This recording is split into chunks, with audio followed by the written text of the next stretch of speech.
So hello everyone, welcome to the quick MCQ series. मेरा नाम सौरभ है और आप सबके सामने अकाउंट्स के ऊपर एक क्वेश्चन लेके आया हूँ। तो आप सबको बताना है, financial reporting of interest in joint ventures come under as dash. तो AS 27 जो है वो बात करता है financial reporting of interest in joint ventures के बारे में। फिर अगर हम बात करते हैं बाकी दूसरे एएस की, तो AS 1 जो है वो है डिस्क्लोजर ऑफ अकाउंटिंग पॉलिसीज़, जो कि सारे लेवल ऑफ एंटरप्राइज के लिए एप्लीकेबल होता है। AS 2 is valuation of inventory which is also applicable to all the level of enterprise. AS 3 is cash flow statement. AS 4 is contingency and event occurring after the balance sheet date. AS 5 is net profit or loss for the prior period item and changes in accounting policies. AS 6 is depreciation accounting. AS 7 is construction contract. AS 8 is accounting for research and development, जो कि अब हटा दिया गया, इसके बदले में AS 26 आ गया है। AS 9 is revenue recognition and AS 10 is accounting for fixed asset। तो एक से लेके अगर 10 तक हम अकाउंटिंग स्टैंडर्ड देखें तो यहाँ पे सारे एएस में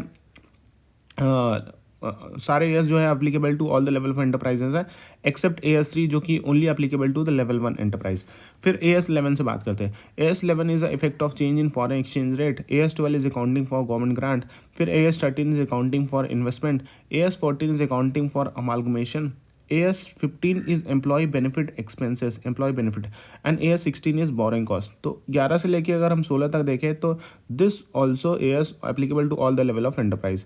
एंड फिर AS 17 बात करता है सेगमेंट रिपोर्टिंग की। AS 18 बात करता है रिलेटेड पार्टी डिस्क्लोजर की। ये दोनों AS एप्लीकेबल होते हैं ओनली लेवल 1 एंटरप्राइज के लिए। AS 19 is leases. AS 20 is earning per share. अब ये दोनों AS भी all the level of enterprise के लिए एप्लीकेबल होते हैं, 19 और 20। And AS 21 is consolidated financial statement which is applicable to level 1 enterprise.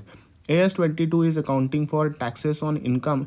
AS 23 is accounting for investment in associate in consolidated financial statement. AS 24 is discontinuing operation, which is applicable to level 1 enterprise from 1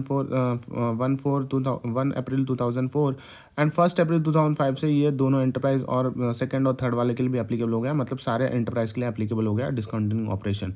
AS 25 is interim financial reporting. AS 26 is intangible asset. AS 27 is financial reporting of interest in joint venture. AS 28 is impairment of an asset. AS 29 is provision contingent liabilities and contingent asset. And AS 30 is financial instrument recognition and measurement. AS 31 is financial instrument presentation.